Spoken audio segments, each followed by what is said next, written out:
Assalamualaikum warahmatullahi wabarakatuh. Alhamdulillah, alhamdulillahi ala ihsani, wa syukru lahu ala taufiqihi wa amtinani, wa asyhadu an la ilaha illallah wahdahu la syarikalah ta'ziman li sya'ni, wa asyhadu anna Muhammadan abduhu wa rasuluhu ad-da'i ila ridwani. Allahumma salli wa sallim ala Muhammadin wa ala alihi wa ashabihi wa ikhwani. Amma ba'du, fallahu ya muallima Ibrahim allimna, wa ya mufahima Sulaiman fahimna, wa ya mu'tiya Luqman al-hikmata atina al-hikmata wa fasla al-khitab. Allahumma anfa'na bima 'allamtana wa 'allimna ma yanfa'una wa zidna ilman ya rabbal alamin. Bapak-bapak jamaah salat subuh Masjid Baitur Rahman, a'azzani Allahu wa iyyakum jami'an. Semoga Allah Subhanahu wa taala senantiasa memberkahi dan mencintai kita semua. Alhamdulillah taala nashkuruhu, kita bersyukur kepada Allah Subhanahu wa taala atas segala limpahan nikmatnya yang tidak terputus dan tidak terhitung banyaknya. Di antara nikmat yang paling agung dan di antara nikmat yang paling sejati yang wajib kita syukuri adalah nikmatul iman wa nikmatul Islam. Itu nikmat ya sebagai seorang muslim, sebagai seorang hamba yang beriman kepada Allah Subhanahu wa taala. Baik. Pada pagi hari ini insyaallah taala kita akan sama-sama belajar memaknai bacaan-bacaan salat. Ya, sebagaimana kita ketahui bahwasanya salat itu adalah ibadah yang mengumpulkan dua hal, yaitu gerakan dan ucapan. Salat di dalamnya ada gerakan-gerakan dan di dalamnya ada ucapan-ucapan. Ya, di dalamnya ada zikir, ada doa. Maka para ulama mengatakan la rahata wala fatrata fis salah. Tidak ada yang namanya diam di dalam salat itu. Tidak ada namanya ngelamun di dalam salat. Semua bagian dari salat itu ada doa-doanya, ada zikir-zikirnya, ada gerakan-gerakannya. Salat sebagaimana kita ketahui adalah ibadah yang paling agung. Bahkan Nabi mengatakan dalam riwayat Abi Hurairah, awwalu ma yuhasabu bihil abdu yaumal qiyamah as-salat. Yang pertama kali dihisab oleh Allah itu bukan pahala puasa, pahala zakat, pahala haji, tidak, tapi pahala salatnya. Artinya jika salat seseorang baik, maka amal ibadahnya yang lain kemungkinan besar juga akan baik. Begitu pula sebaliknya, jika seorang salatnya buruk, entah dia tidak mengerjakannya sama sekali atau dia melalaikannya, maka orang-orang yang seperti ini sudah bisa dipastikan amalan-amalan yang lain juga pasti akan buruk dan tertolak di mata Allah Subhanahu wa taala. Baik. Karena saking pentingnya salat ini, maka dalam salat kita dituntut untuk menghadirkan hati dan pikiran kita. Karena salat adalah ibadah, ya. Dan ibadah itu ada aturan-aturannya. Salah satu aturan yang paling utama dalam ibadah salat adalah kita harus menghadirkan hati, yang kita kenal dengan istilah khusyuk. Ya, para ulama mengatakan bahwasanya ibadah apapun jenisnya, apalagi salat ya, harus memiliki tiga hal. Harus ada pada ibadah tersebut tiga hal. Yang pertama al-khauf, rasa takut. Yang kedua ar-raja, rasa harap. Yang ketiga al-mahabbah wa ta'zim, rasa cinta dan pemuliaan. Ya. Jadi ibadah yang kita kerjakan kita harus ada tiga hal ini di dalamnya. Kita takut dari azabnya, kita berharap kepada surganya dan nikmat-nikmatnya, dan kita dasari ibadah tersebut di atas cinta kepada Allah Subhanahu wa taala. Tidak boleh satupun dari tiga hal ini hilang. Para ulama menganalogikannya seperti seekor burung Ya, seekor burung itu punya dua sayap. Sayap kiri dan kanannya itu adalah al-khauf dan ar-raja. Sedangkan kepalanya itu adalah al-mahabbah. Baik. Lantas kalau kita sudah tahu bahwasanya dalam ibadah salat ada tiga hal ini, harus ada tiga hal ini, maka bisa kita katakan bahwasanya sarana untuk bisa mendapatkan tiga hal tadi, salah satunya kata para ulama adalah dengan memahami apa yang kita baca ketika sholat. Ya, para ulama mengatakan kalau kita pengen khusyuk, ya, mau menghadirkan hati dalam sholat, maka kita dituntut untuk paham apa yang kita baca dari awal sampai akhirnya. Ya, jadi jangan sholat itu hanya menjadi sekedar ritual belaka, ya, yang tidak ada pengaruhnya bagi kita. Kenapa? Karena kita tidak paham apa-apa yang kita baca. Berapa puluh tahun, berapa belas tahun kita sholat, ya, maka hal yang pertama harus kita ketahui apa yang kita baca ketika sholat. Ya, dari mulai takbir sampai salam, apa saja yang kita baca di situ, ya. Ya, bagaimana menerapkannya dalam kehidupan sehari-hari, mengambil ibrah darinya, ya, sehingga nanti ketika kita membaca di dalam sholat kita ayat-ayat tentang rahmat, maka yang timbul adalah perasaan ar-roja tadi, rasa harap. Ketika kita membaca ayat-ayat tentang azab, yang timbul adalah rasa al-khauf, rasa takut. Ya. Ketika kita membaca ayat-ayat tentang asma dan sifat-sifat Allah, yang timbul adalah rasa al-mahabbah, rasa cinta kita. Nah, bagaimana sekarang kalau kita membaca ayat-ayat Al-Quran dalam sholat dan kita tidak paham maknanya? Maka dari mana akan muncul tiga sifat tadi? Dari mana akan timbul rasa al-khauf, ar-roja, dan al-mahabbah itu? Baik, maka di pagi hari ini, ya, jamaah sekalian, insyaallah ta'ala kita akan bersama-sama mempelajari apa saja makna dari bacaan-bacaan salat. Tentu Allah Subhanahu wa taala yang lebih tahu tentang makna dari bacaan-bacaan ketika salat. Ya, kita hanya berusaha untuk menjelaskan sebagaimana yang disampaikan oleh Nabi sallallahu alaihi wasallam kepada para sahabatnya, kemudian diajarkan kepada generasi-generasi selanjutnya. Baik. Pembahasan kita pada pagi hari ini, ya, akan merujuk kepada beberapa kitab, ya. Jadi nanti kalau ada di antara jamaah yang ingin melihat penjelasan lebih detailnya, karena kita pagi hari ini waktunya singkat, ya, jadi kita hanya ambil ringkas saja. Kalau ingin mengambil lebih lengkap penjelasannya, bisa merujuk ke kitab Subulus Salam, ya, syarah dari kitab Bulughul Maram yang dibahas oleh Ustadz Abdul Bar, ya, hafizahullah ta'ala. Kemudian merujuk juga dalam kitab Al-Istidkar dan kitab At-Tamhid. Kemudian yang terakhir merujuk kepada kitab Nailul Autar. Ya, jadi para jamaah yang ingin tahu perinciannya silahkan merujuk ke kitab-kitab yang kita sebutkan tadi. Baik, kita mulai jamaah sekalian. Ya, nabda ala barakatillah. Hal yang pertama kali kita awali dalam salat itu adalah takbiratul ihram. Ya, Nabi SAW mengatakan miftahus salah at-tuhur. Kunci pembuka salat itu adalah bersuci.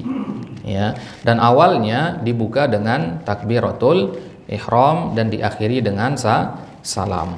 Nah, apa yang dimaksud dengan takbiratul ihram? Takbirah itu artinya ucapan Allahu Akbar itu. Ya. Kemudian al-ihram itu artinya pengharaman. Maksudnya apa? Takbir pengharaman. Maksudnya hal-hal yang tadinya halal, ketika sudah takbiratul ihram dia menjadi haram.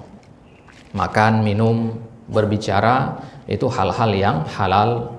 Ya, tapi ketika kita sudah mengucapkan takbiratul ihram, hal-hal seperti itu menjadi haram untuk dilakukan. Ya, baik. Dan lafaz takbiratul ihram, ya, hanya ada satu lafaz saja, yaitu lafaz takbir Allahu Akbar. Allahu Akbar. Nah, perhatikan jamaah sekalian, ada banyak kesalahan dalam pengucapan lafaz takbir ini. Ya, ada kadang yang membacanya dengan Allahu Akbar. Ini tidak boleh. Memanjangkan A di awal itu tidak boleh. Allahu Akbar itu akan merubah maknanya. Allahu Akbar itu sendiri artinya apa? Allah Maha Besar. Nah, jadi kalau kita baca dengan Allahu Akbar, artinya justru akan menjadi apakah Allah Maha Besar? Wah, kekufuran bukan ini? Kekufuran kalau kita yakini artinya seperti itu, ya. Maka hati-hati jamaah sekalian, ya, jangan sampai kita panjangkan A-nya di awal itu. Ya Allah, nggak boleh. Langsung Allahu Akbar. Kemudian kesalahan yang sering kita temukan juga Allahu Akbar, dipanjangkan ba-nya. Itu nggak boleh. Kenapa? Karena sudah berubah artinya. Akbar, ya, itu jamak dari kabar. Ya, kabar dalam bahasa Arab itu artinya gendang. Masa kita sifati Allah dengan gendang, dengan beduk? Ya, tidak boleh. Ada juga yang membaca Allahnya dengan tarqiq, ya, Allahu Akbar. Nah, ini tidak boleh. Ini tasyabuh dengan orang-orang Nasrani, ya. Allahu Akbar salah. Yang benar harus dibaca dengan tafkhim, tebal. Allahu Akbar, ya, Allahu Akbar. Nah, jadi kita awali salat kita dengan lafaz takbir ini, pengakuan bahwasanya Allah adalah zat yang maha besar.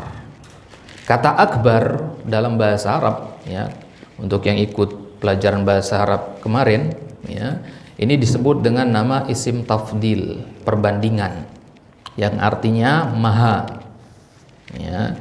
Jadi Allah maha besar, artinya tidak ada yang lebih besar darinya.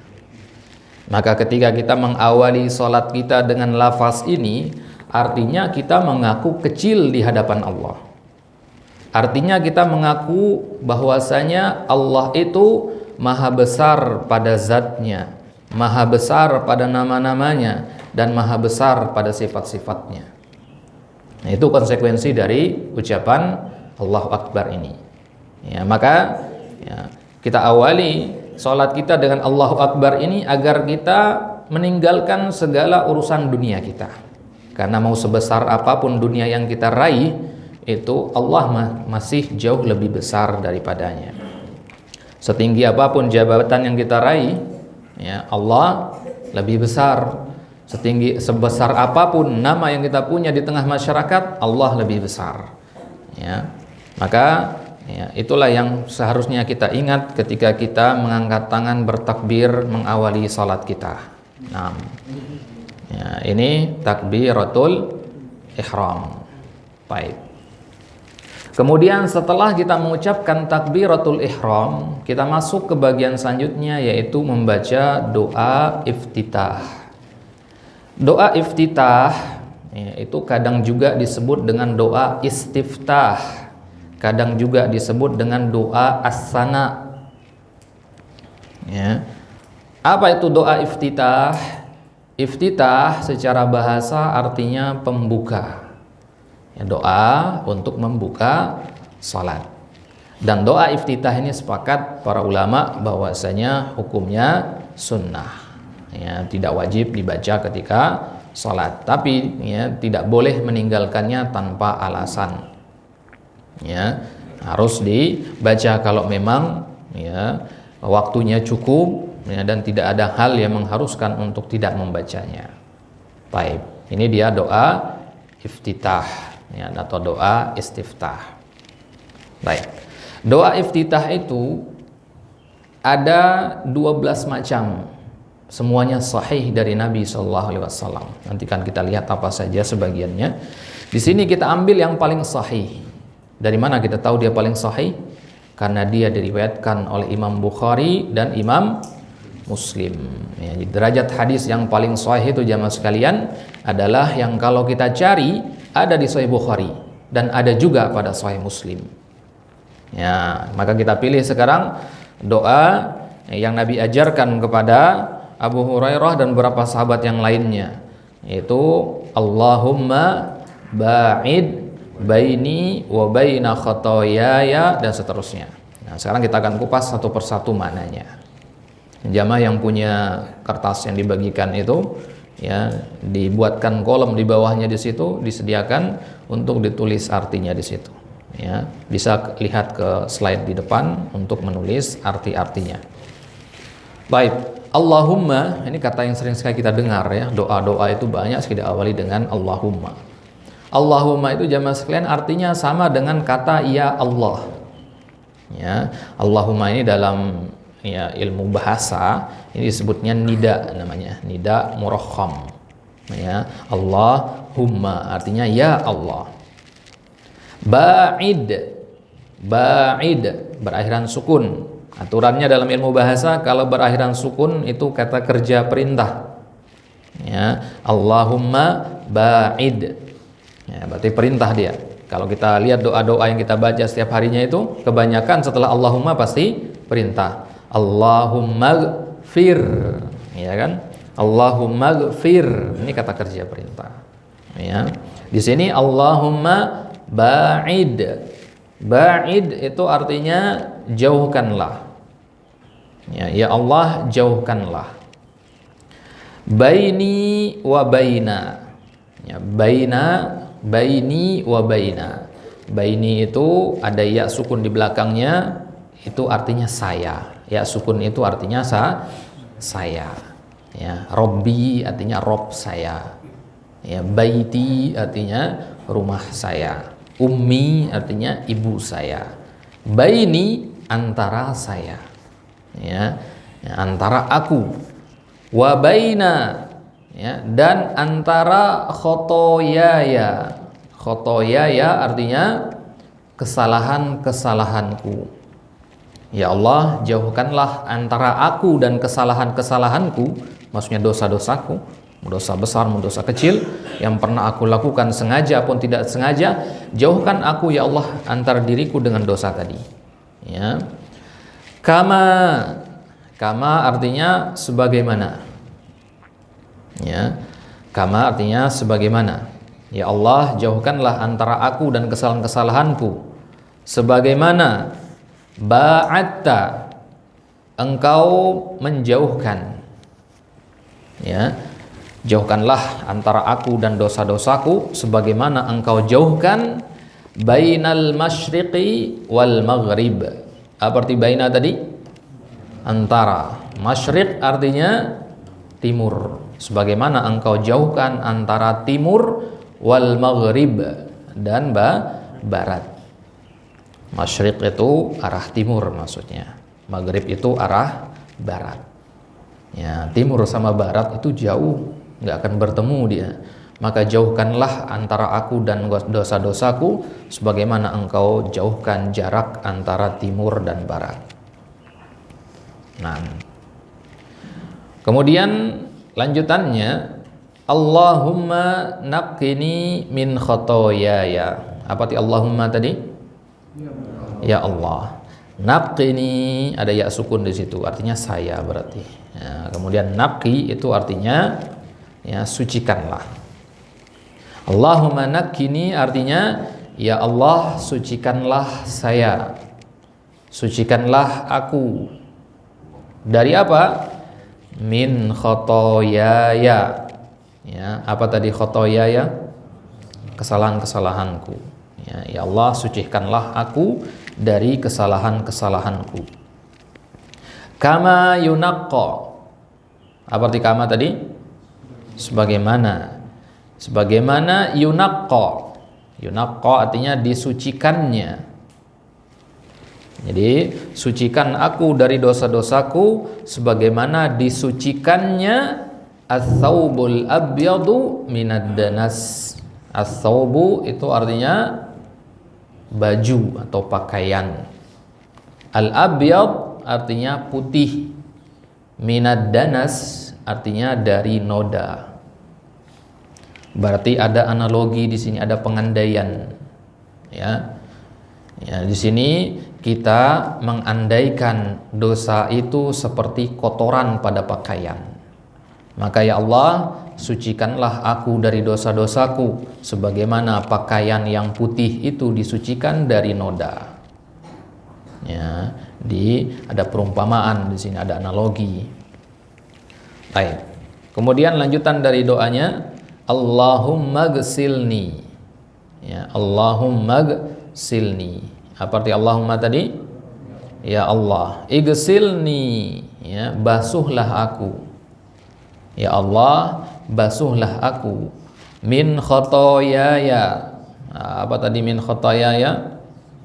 Dari kesalahan-kesalahanku. Ya, basuhlah aku dari kesalahan-kesalahanku. Ya.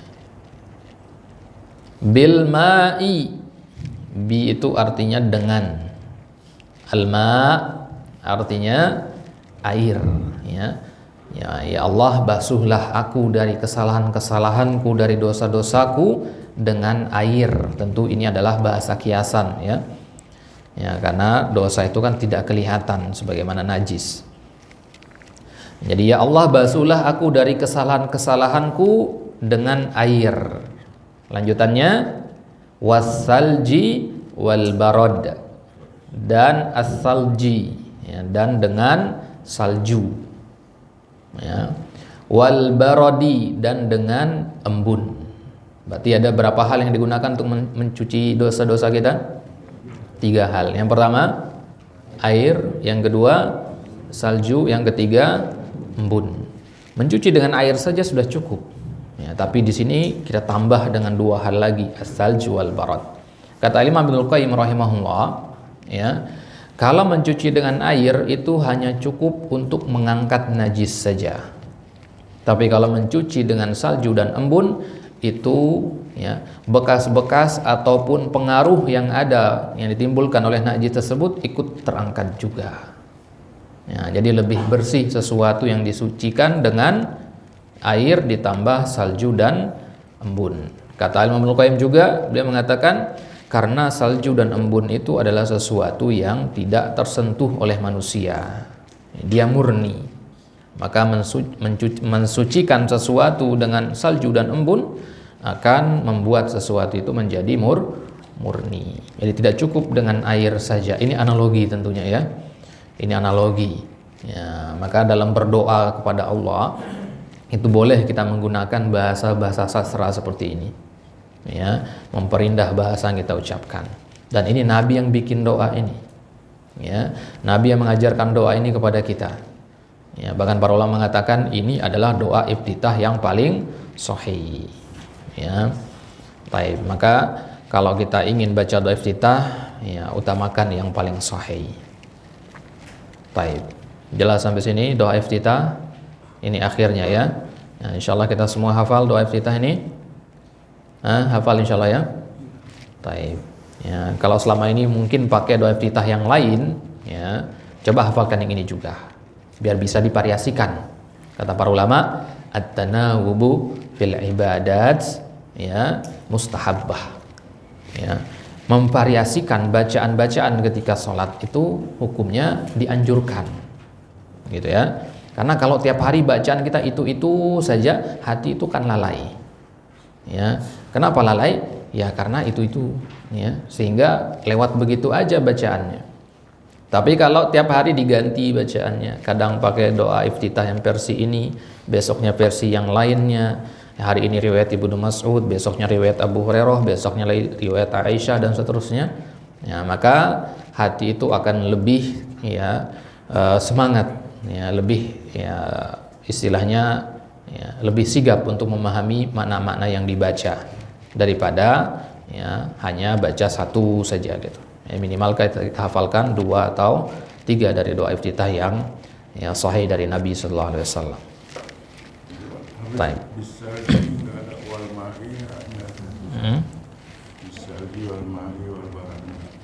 Bil ma'inya di sebelumnya, ya, di sebelumnya tadi dikatakan apa?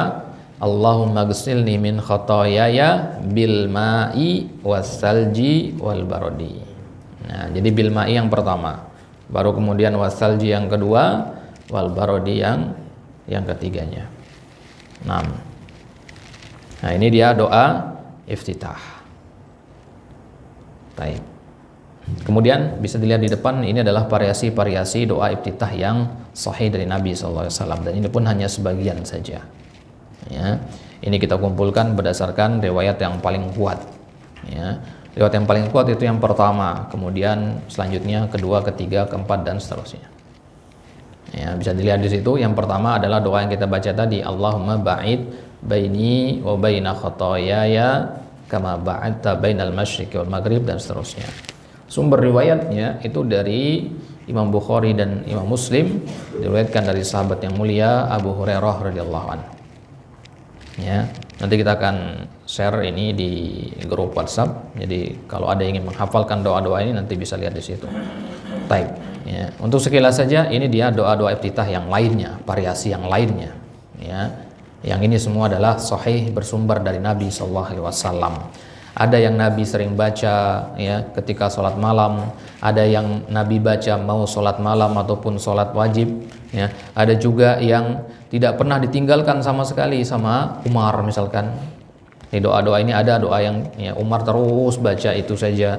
Ada juga doa yang dianjurkan oleh Ibnu Mas'ud dari doa-doa ini. Ada juga dari doa-doa ini yang ketika Nabi mendengar sahabat mengucapkannya, ya Nabi mengatakan, ya sungguh beruntung orang yang mengucapkan ya doa tersebut. Ya, jadi masing-masing dari doa yang di depan kita ini memiliki keutamaan dan dalil-dalil dari Nabi Sallallahu Alaihi Wasallam. Baik. Nah, jadi yang kita baca tadi itu versi dari sahabat siapa? Allahumma ba'id tadi versi siapa? Abu Hurairah. Nah. Baik, kita cepat saja ya, kejar-kejaran waktu ini. Kemudian setelah kita membaca doa iftitah, selanjutnya ya kita membaca ta'awuz. Ya, kita membaca at-ta'awuz atau al-isti'adzah. Ya, ta'awuz atau isti'adzah itu nama lainnya. Ta'awuz atau isti'adzah ya secara bahasa maknanya adalah meminta perlindungan. Ya, meminta perlindungan. Kalau istighosah, pernah dengar istilah istighosah ya? Kalau istighosah itu minta pertolongan dalam kondisi darurat. Misalkan lagi perang, kita istighosah. Nah, tapi kalau isti'adzah itu minta perlindungan sebelum terjadinya sesuatu yang tidak kita inginkan. Ya, kita keluar rumah baca doa a'udzu bikalimatillahi tammat. Nah, itu doa untuk minta perlindungan. Maka semua doa yang ada kandungan minta perlindungannya disebut dengan isti'adzah. Biasanya doa-doa isti'adzah itu diawali dengan kata apa? A'udzu, gitu ya. Jadi banyak Nabi ajarkan kita ya, a'udzu itu. A'udzu bika minal ini ya. Ya Allah aku berlindung kepadamu dari ini dan itu dan sebagainya. Nah, minta perlindungan di situ. Baik. Jadi isti'adzah ini ada banyak redaksinya ya. Kita ambil di sini redaksi yang mungkin kita kurang familiar ya, tapi kalau redaksi yang a'udzubillahi minasyaitonirrajim kan semua kita tahu ya. Nah, ada redaksi yang mungkin kurang familiar sebagian kita, yaitu a'udzubillahis samiil alimi minasyaitonirrajim min hamdihi wa nafthihi wa nafsihi ya. Nah, ini akan kita lihat maknanya sekarang. Ya, kalau a'udzubillahi minasyaitonirrajim itu ya maknanya semua kita insyaallah sudah paham artinya. Baik, a'udzu itu artinya aku berlindung. Doa-doa yang diawali dengan kata a'udzu itu artinya aku berlindung. A'udzu billah artinya aku berlindung kepada Allah. Bi di sini artinya ila. Ya, a'udzu ila. Aku berlindung kepada Allah. As-Sami'il Alim. As-Sami' artinya maha mendengar. Aku berlindung kepada Allah yang maha mendengar. As-Sami' ini salah satu dari Asmaul Husna. Al-Alim. Al-Alim artinya maha mengetahui. Ya, maha mengilmui sesuatu. Ini juga Asmaul Husna. Ya, jadi aku berlindung kepada Allah yang maha mendengar dan maha mengetahui. Berlindung dari apa? Minasyaiton, dari syaitan. Ya, syaitan ini entah dari kalangan jin ataupun dari kalangan manusia. Kata para ulama, yang disebut dengan syaitan itu adalah makhluk atau seseorang yang meniupkan was-was ke dalam hati kita. Ya. Meniupkan was-was itu artinya ya bisa jadi dia mengajak kita kepada kemungkaran. Ya, kalau ada kita punya teman dan senantiasa mengajak kita kepada keburukan, itu berarti masuk ke dalam penamaan syaitan, karena syaitan itu senantiasa mengajak kepada keburukan.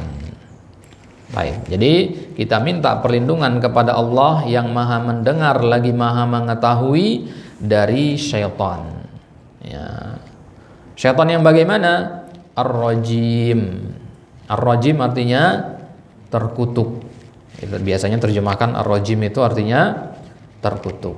Para ulama kalau mengatakan ar-rajim itu mereka mengatakannya al-ba'idu an rahmatillah, yang jauh dari rahmat Allah. Jadi syaitan itu jauh dari rahmat Allah. Makanya dia tidak akan ridho melihat manusia ya mendekat kepada rahmat Allah atau mendapatkan rahmat dari Allah.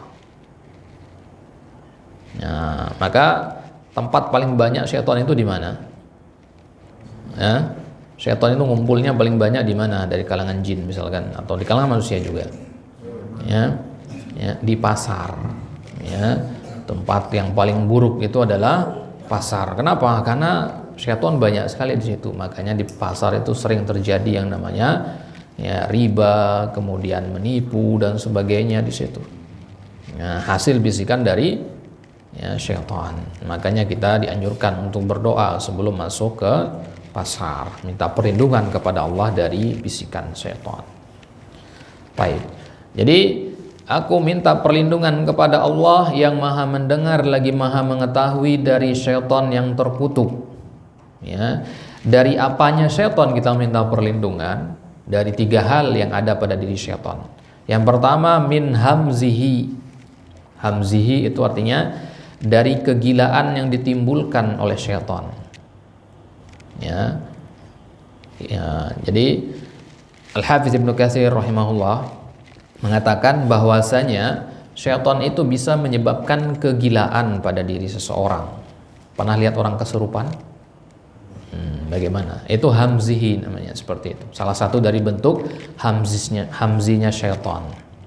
Maka kita minta perlindungan kepada Allah agar tidak tertimpa hal-hal yang seperti itu. Nah, wa nabkhihi.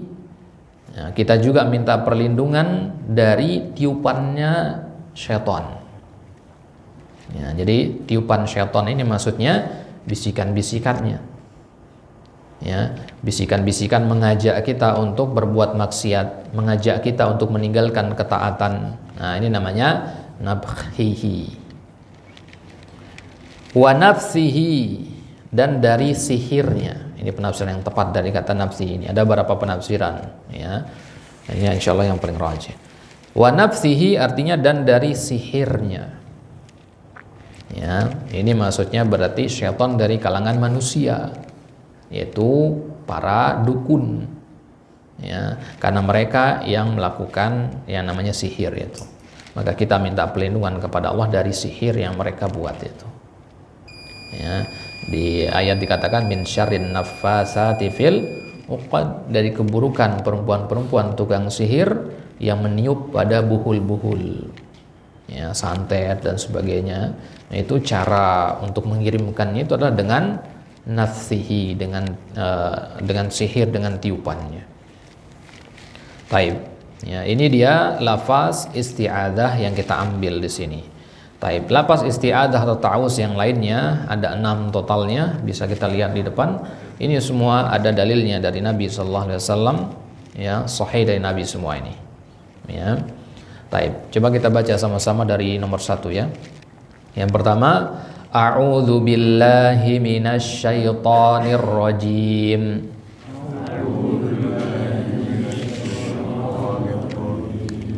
Nah, ini yang paling masyhur ya. Baik, versi yang kedua, a'udzu billahis samii'il 'aliimi minasy syaithanir rajim.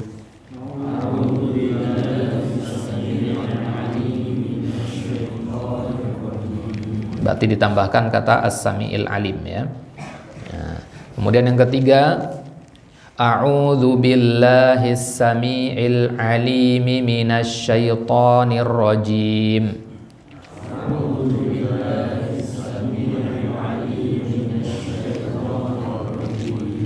min hamzihi wa nabkhihi wa nafsihi.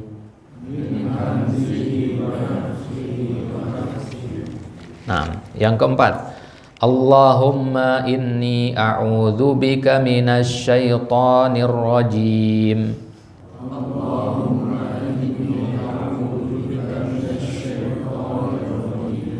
Wa hamzihi wa nafkhihi wa nafsihi.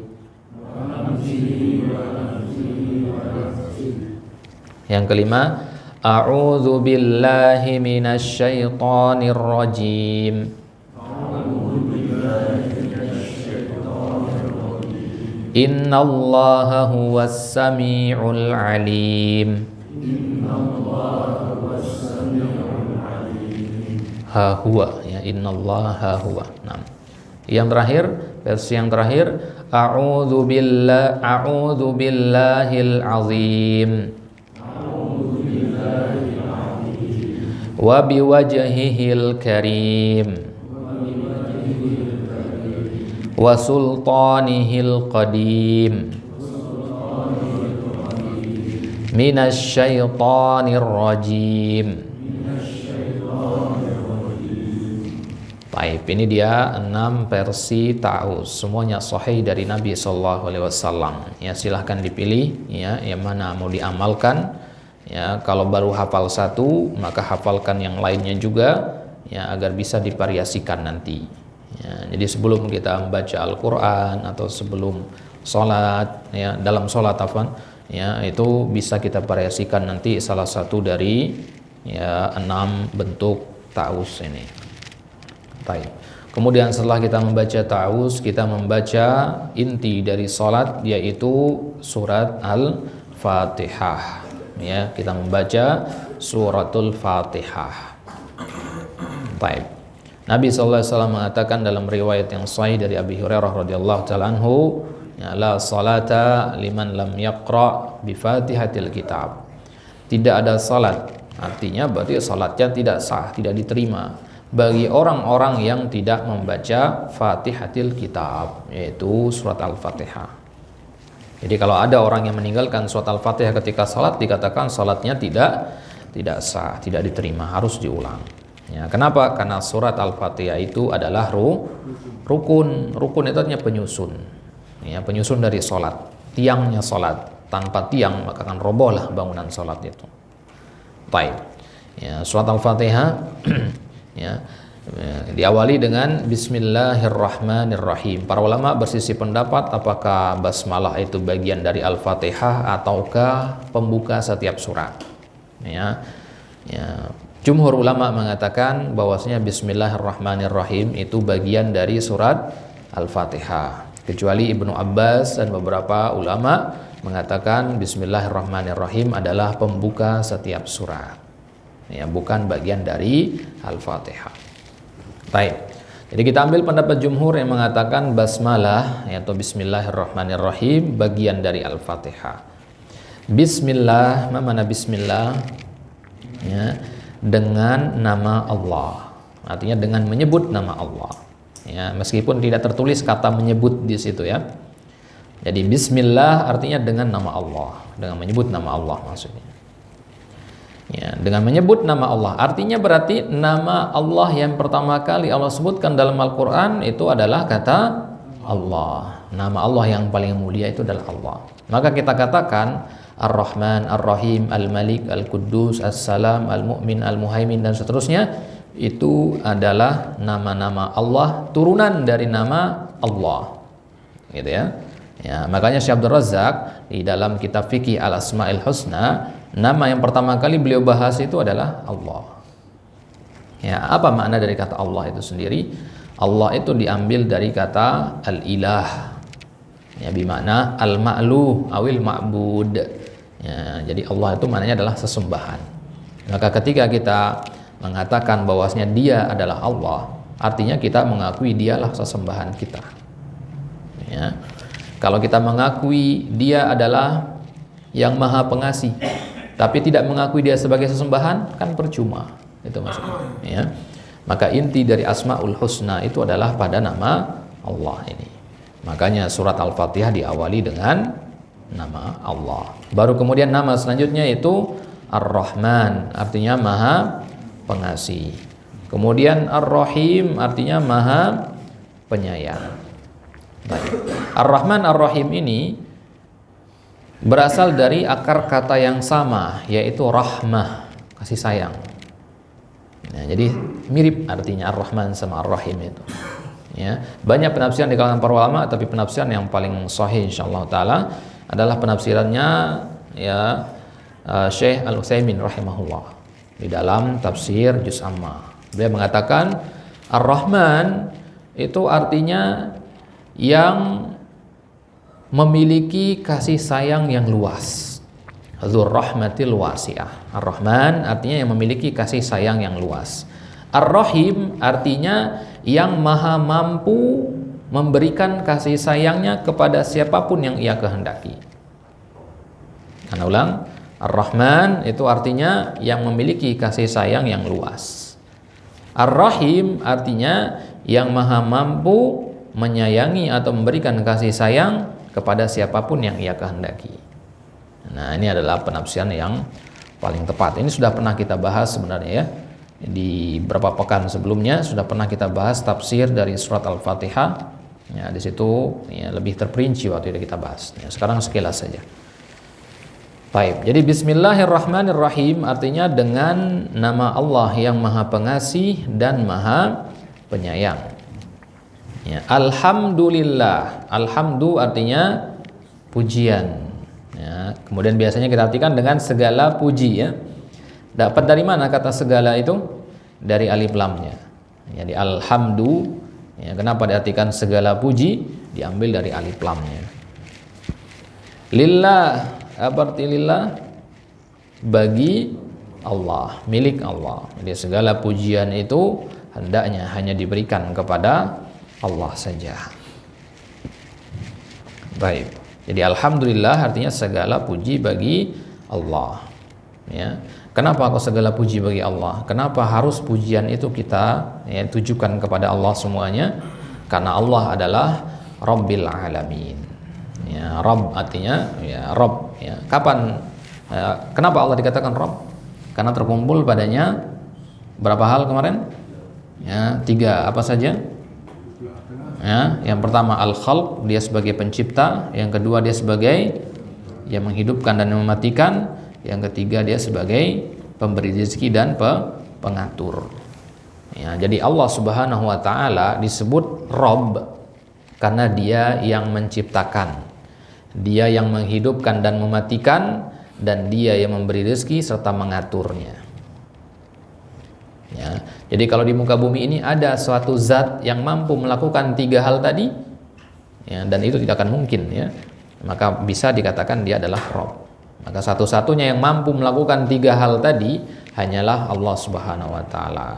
Yang mampu mencipta hanya Allah, yang mampu menghidupkan dan mematikan juga hanya Allah. Ya. Baik. Jadi Allah itu adalah Rabb, ya. Rabb itu kurang tepat kalau diartikan dengan Tuhan, ya, atau sesembahan. Ya, yang artinya Tuhan itu ilah. Ya, kalau Rabb itu Rabb artinya ya, tidak bisa diterjemahkan ke bahasa Indonesia. Ya, jadi definisi Rabb ya tadi yang terkumpul padanya 3 hal. Rabbil Alamin. Al-Alamin artinya semesta alam. Ar-Rahmanir Rahim tadi artinya Maha Pengasih dan Maha Penyayang.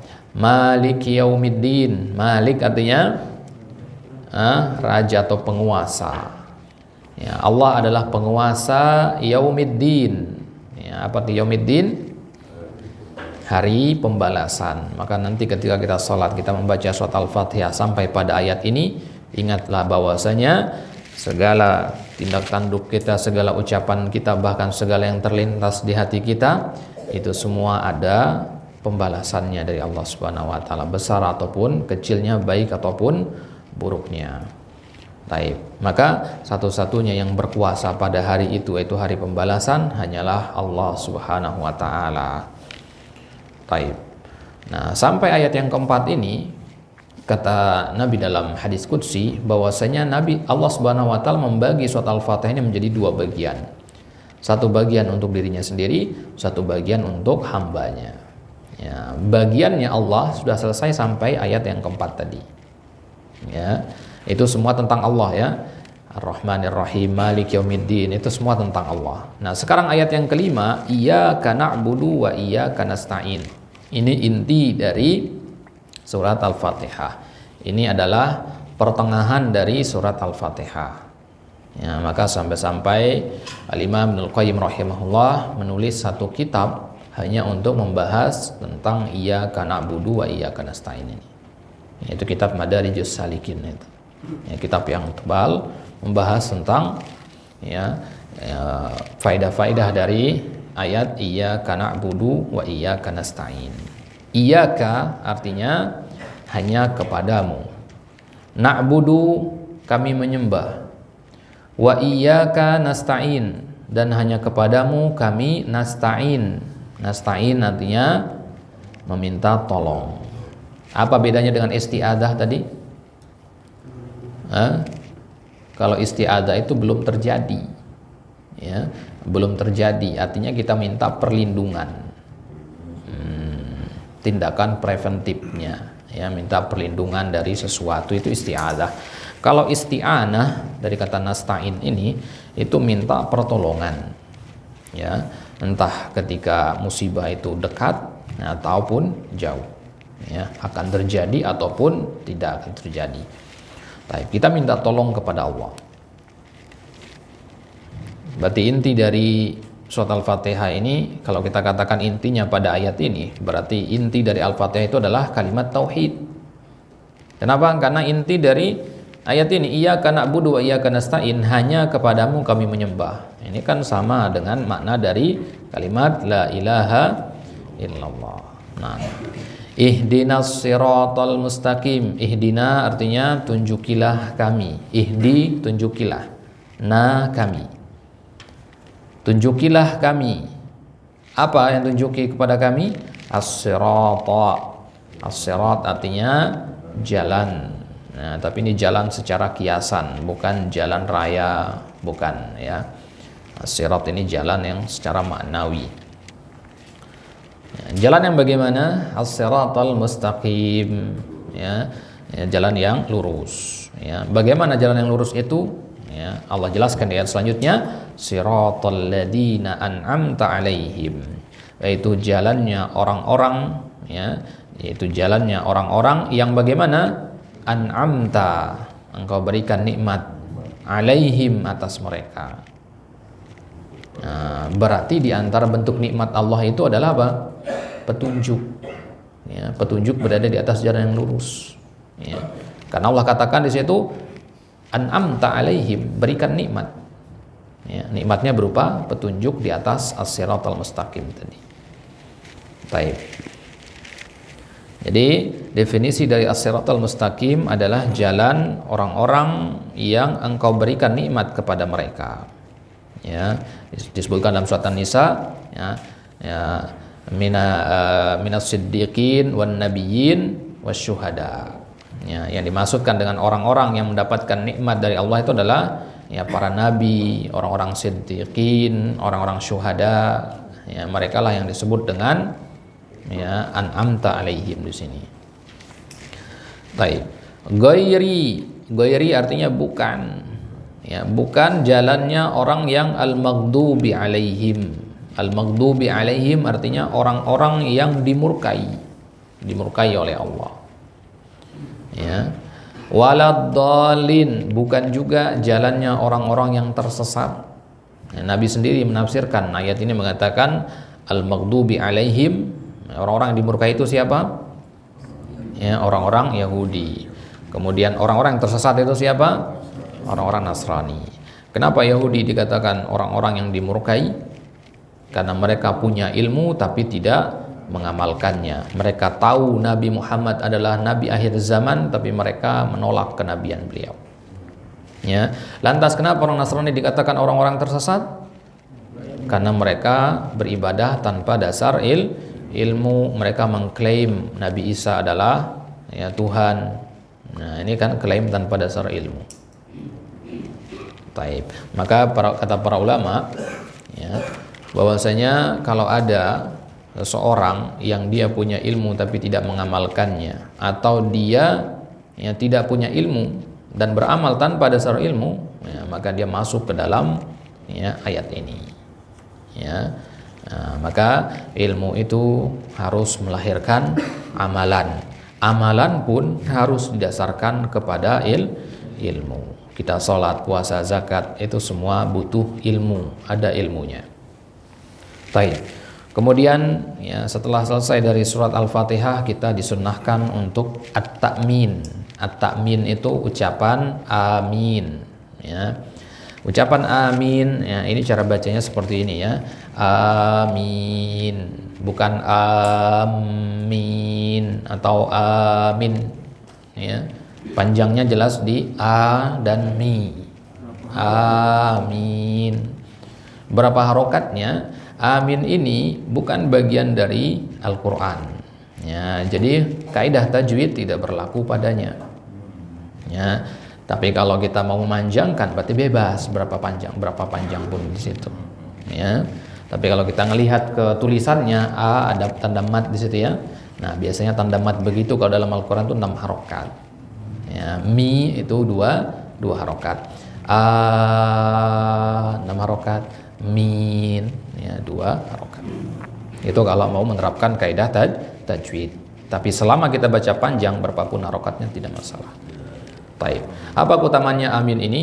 Kata Nabi, man wafaqa ta'minuhu ta'minal malaika ghufira lahu ma taqaddama min dambi. Kalau ada seorang lagi sholat jadi makmum, kemudian imam baca waladdallin, dia mengucapkan amin, dan aminnya dia itu bersamaan dengan aminnya para malaikat yang hadir sholat berjamaah, maka diampuni dosa-dosanya yang telah lalu. Jadi ini keutamaannya kita membaca amin. Amin itu sendiri artinya apa? Amin itu dalam ilmu bahasa disebut dengan isim fi'il bimana istajib. Istajib artinya kabulkanlah. Jadi kata amin itu artinya ya Allah kabulkanlah. Berarti kalau ada orang lagi baca doa boleh kita aminkan. Ada orang lagi berdoa Allahumma gfir lil muslimina wal mu'minat, amin. Artinya semoga Allah mengabulkan doanya si fulan. Nah, selesai dari surat Al-Fatihah, kita membaca surat atau ayat lain di dalam Al-Quran. Kita disunnahkan untuk membaca surat atau ayat. Jadi boleh kita baca satu surat full, boleh juga kita baca hanya beberapa ayat saja. Bahkan disebutkan dalam Sunan Abi Daud bahwasanya Nabi SAW ketika salat qobliyah subuh, beliau hanya membaca satu ayat saja dalam satu rakaat. Membaca satu ayat saja dari surat Al-Baqarah dan satu ayat dari surat Ali Imran. Itu terus Nabi ulang gitu. Jadi boleh baca beberapa ayat, tidak mesti harus satu surat. Maka Allah sendiri mengatakan apa? Faqra' ma tayassara minal Quran. Baca yang memang mudah bagi kita. Itu jangan membebani diri dengan bacaan-bacaan yang sulit. Mana yang kita kuasai itu yang kita baca. Artinya kita hafal dengan mutkin, dengan kokoh, itu yang kita baca. Baik, di sini kita ambil contoh surat Al-Ikhlas. Tentu boleh baca surat-surat yang lain juga. Surat Al-Ikhlas ini kita ambil karena selain dia ringkas juga ta'dilu thulutsal Quran, satu-satunya surat yang setara dengan sepertiganya Al-Quran. Kenapa? Karena di dalamnya ada perintah-perintah atau anjuran-anjuran yang berkaitan dengan tauhid. Taib. Setelah kita membaca Bismillahirrahmanirrahim, Allah Subhanahu wa taala berfirman, "Qul huwallahu ahad." Qul itu artinya katakanlah. Jadi surat-surat yang diawali dengan kata qul itu artinya katakanlah. Siapa yang diperintah di sini? Nabi sallallahu alaihi wasallam. Jadi katakanlah wahai Muhammad, itu maknanya. Dan perintah kepada Nabi itu juga perintah kepada umatnya. Katakanlah wahai Muhammad, huwallah, dialah Allah. Ahadun. Ahad artinya esa, satu-satunya. Bukan satu. Kalau satu ada dua dan tiganya. Ya, kalau satu-satunya tidak ada dua dan tiganya. Ya, makanya diartikan ahad itu dengan kata esa. Ya, jadi katakanlah wahai Muhammad, dialah Allah yang esa, artinya satu-satunya, tidak ada sekutunya. Allahus Samad. Allah adalah zat yang as-samad. As-samad ini ada 4 penafsiran para ulama. Yang paling rajih insyaallah adalah as-samad artinya tempat bersandarnya para makhluk. Ya, tempat bergantungnya makhluk itu disebutnya as-samad. Ini salah satu dari ya, Asmaul Husna juga. Lam yalid wa lam yulad. Lam itu artinya tidak. Yalid artinya melahirkan. Dia tidak melahirkan. Walam yulad, dan tidak dilahirkan. Melahirkan ataupun dilahirkan. Kenapa? Karena kalau yang melahirkan itu pasti dia akan mewariskan. Berarti akan meninggal gitu maksudnya. Ya. Sesuatu yang dilahirkan juga pasti akan menemui akhir hidupnya. Ya, akan mati juga akhirnya gitu. Maka Allah Subhanahu wa taala ya maha suci dari ya, sifat ya, melahirkan dan dilahirkan. Baik, ini bantahan berarti kepada orang-orang Nasrani yang mengatakan bahwasanya Isa itu adalah ya, anak Allah, atau orang Yahudi yang mengatakan Uzair itu adalah anak Allah. Taib. Walam yakun lahu kufuwan ahad. Walam yakun artinya dan dia tidak. Dia di sini maksudnya Allah. Dan dia yaitu Allah tidak memiliki, lahu artinya memiliki, kufuwan tandingan, ahad satupun. Dan dia tidak memiliki tandingan satupun. Nah, ini kan berarti dari awal ayat awal surat sampai akhir surat ini isinya apa? Tauhid. Nah, makanya ayat-ayat atau surat-surat yang paling mulia itu pasti kandungannya tauhid. Ayat kursi. Ya, kenapa dia menjadi ayat yang paling mulia dalam Al-Quran? Karena kandungannya adalah tauhid. Ya, maka manusia agar bisa menjadi manusia yang paling mulia dia harus bertauhid. Ya. Taib. Selesai kita membaca ya surat pendek atau ayat-ayat dari Al-Quran, ya kita kemudian ruku. Ya, ruku dan membaca doa Subhana Rabbiyal Azim. Ya, Subhana Rabbiyal Azim. Dalam mazhab Syafi'i, Subhana Rabbiyal Azim ini tidak ada tambahan wa bihamdi. Ya, penambahan yang seperti itu ya didhaifkan oleh para ulama. Memang ada hadisnya, tapi derajat hadisnya itu dhaif, lemah, karena dia hadis mursal. Jadi ada sanad yang terputus. Ya.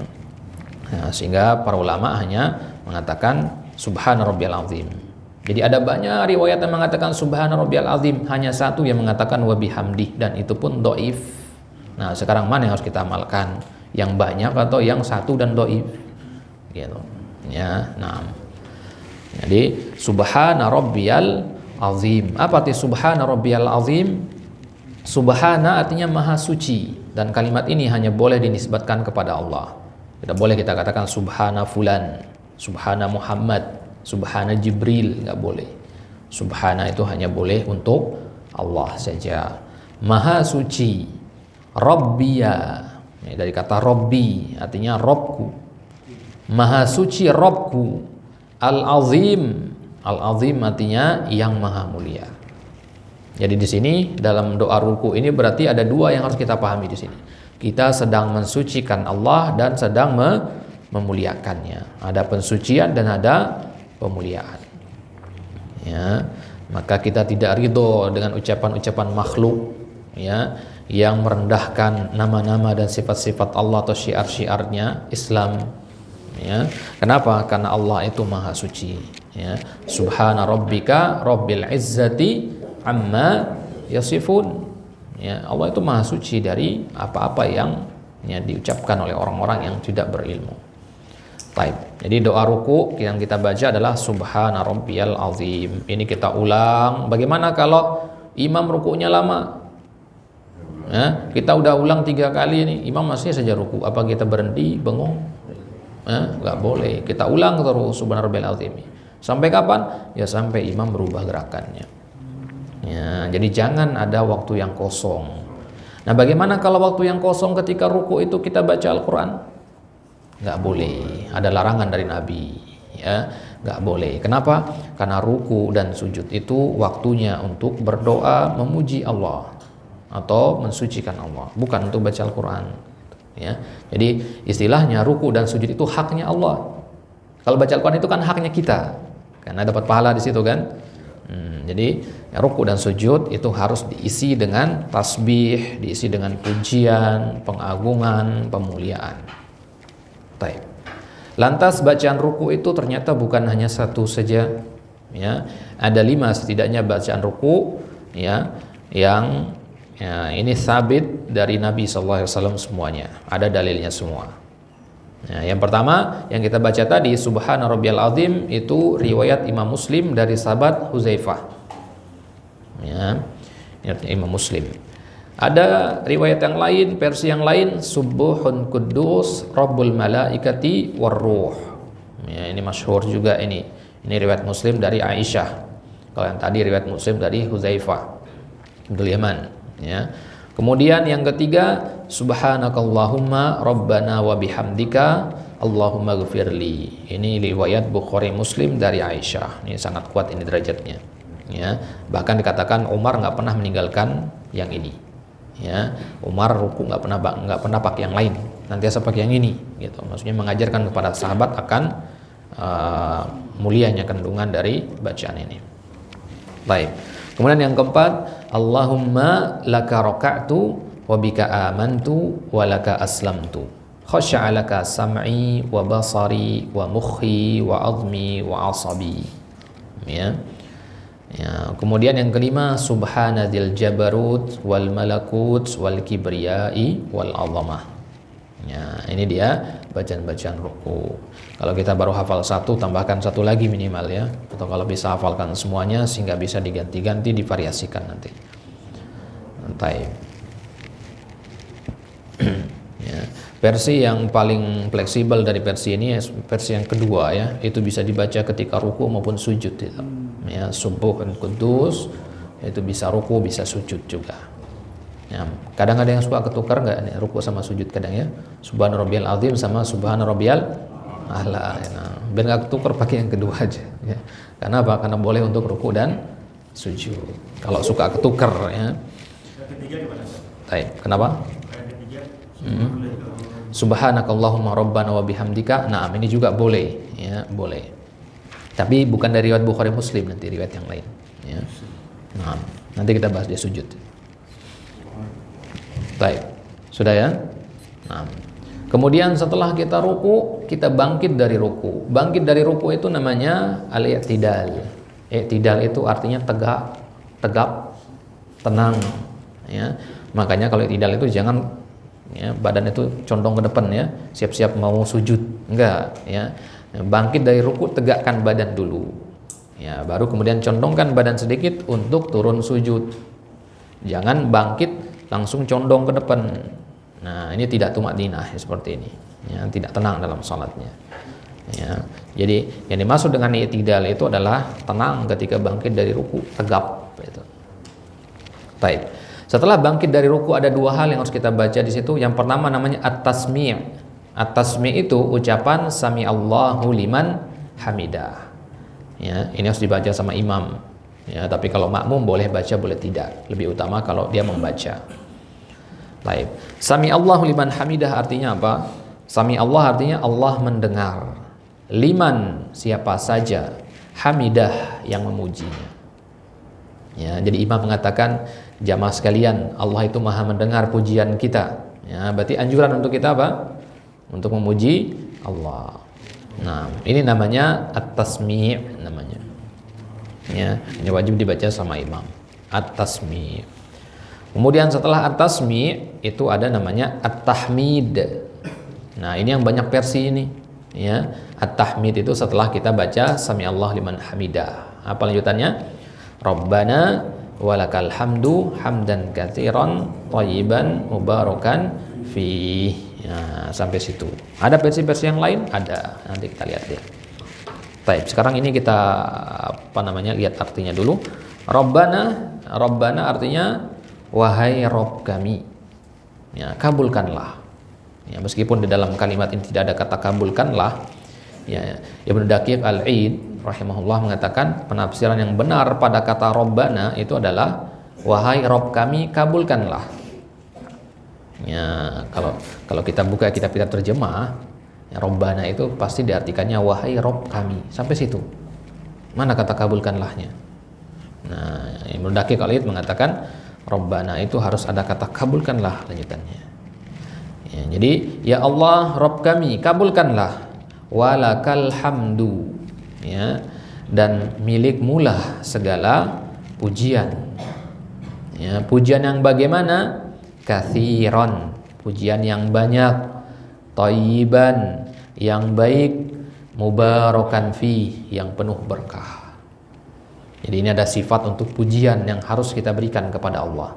Pujian yang banyak, pujian yang baik, dan pujian yang penuh dengan keberkahan. Itu sifat pujian kepada Allah. Alhamdulillah itu. Nah, ini namanya bacaan seperti ini namanya bacaan at-tahmid. Baik. Apa saja versi yang lain? Versi yang lain bisa dilihat di depan. Ya, versi yang lain ini, ya, uniknya ini semua sumbernya satu. Ya, dari Abu Hurairah semua. Dan diriwayatkan oleh, ya, Imam Bukhari dan Imam Muslim bersama-sama. Nah, jadi derajatnya nggak ada yang lebih kuat sini, semua sama kuatnya, gitu. Dan semuanya benar dari Nabi. Jadi silakan dipilih yang mana yang mau dibaca di situ. Ya, ada Rabbana walakal hamdu, ada Rabbana lakal hamdu nggak pakai waw. Ya, ada Allahumma Rabbana lakal hamdu ditambahkan Allahumma di depannya. Ada Allahumma Rabbana walakal hamdu tambahkan Allahumma dan wa. Nah, ya, semua versi ini ada di Sahih Bukhari dan Sahih Muslim di Kitabus Shalah. Baik, ini bacaan i'tidal atau kita sebut dengan istilah apa tadi? Bacaan seperti ini istilahnya apa tadi? Tahmid. Kalau sami Allah liman hamidah itu bacaan apa namanya? Tasmi'. Nah. Baik, kemudian ada tambahan doa i'tidal selain doa yang tadi, ya. Selain yang 4 tadi boleh kita pakai doa yang lain. Misalkan Allahumma Rabbana lakal hamdu mil'as samawati wa mil'al ardh wa mil'a ma syi'ta min syai'in ba'du. Nah, ini juga sahih dari Nabi, ya.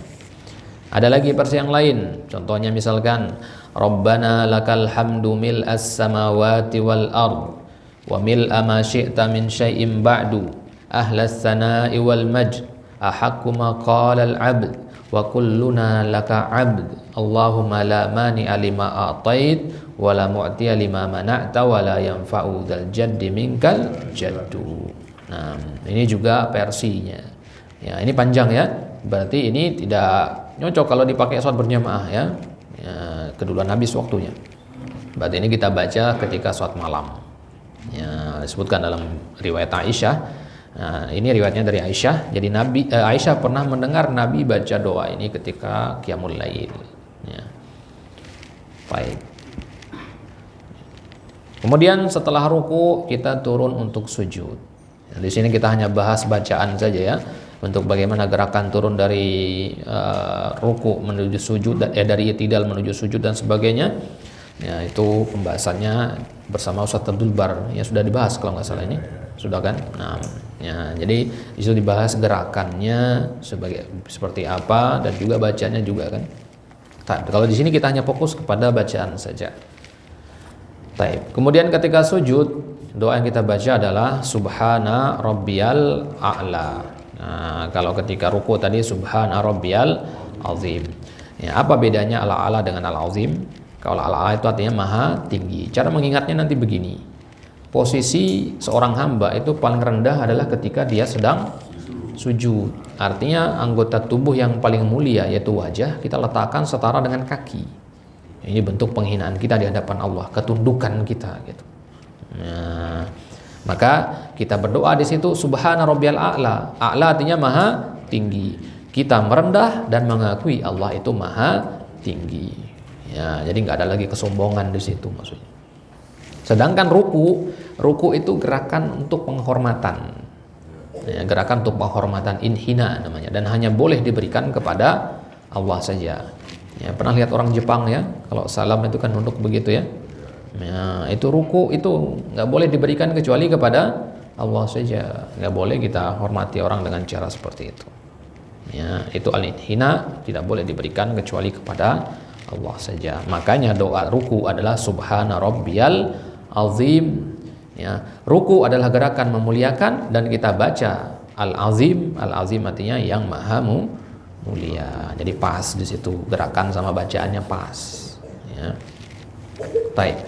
Apakah ada bacaan sujud selain subhana rabbiyal a'la? Ya, tidak ada tambahan wa bihamdi juga di sini ya. Tidak ada riwayat yang seperti itu. Ya. Baik. Ada riwayat-riwayat yang lain. Ya. Ya.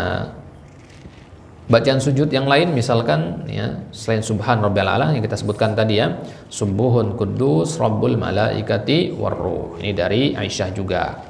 Ya, kemudian tadi yang ditanyakan subhanakallahumma rabbana wa bihamdika Allahumma gfirli, ini juga sama dari Aisyah, Bukhari dan Muslim dan beberapa ya ashabus sunan, ya, ulama-ulama dari penulis kitab sunan lainnya. Ya, kalau yang ruku tadi itu hanya Bukhari dan Muslim saja. Baik, kemudian yang keempat, Allahumma laka sajadtu wa bika amantu wa laka aslamtu sajada wajhiya lilladzi khalaqahu wa sawwarahu wa syaqqa sam'ahu wa basarah tabarakallahu ahsanul khaliqin. Ya, ini riwayat dari Ali bin Abi Thalib.